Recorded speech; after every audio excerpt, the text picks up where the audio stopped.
Mike Buchanan is Britain's top men's rights activist. Feminism is not about gender equality. I went to meet him to find out more about the movement. Mike, thank you so much for doing this. What is men's rights activism? I guess a unifying thing in all of it is the struggle for the assaults on the human rights of men and boys to cease. So, to put it mildly, to say that British women are a staggeringly privileged group of society is pretty undeniable, I'd say.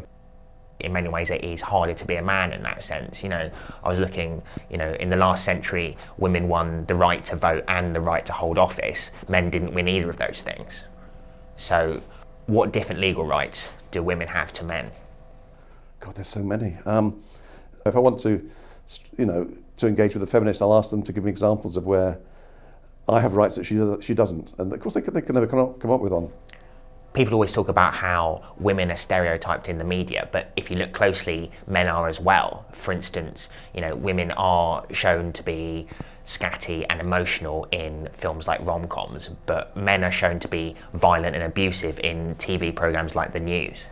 But even in rom-coms, these days, for the last 20 years, women have been smart, sassy, and the men have been blithering idiots. Men's life expectancy is worse than women's, and it's not getting any better. For instance, my granddad, in 2007, he was expected to live for 20 years. Now he's only expected to live for 10. Why is male life expectancy so much worse than women's? So it's like every area, support for victims of domestic violence. The feminists have ensured since about 1971 or 72 that all funding will go to women's shelters.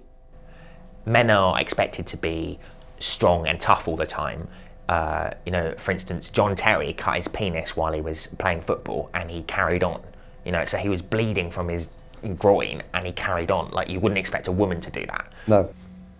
Mike had made it clear that being a man was harder than being a woman.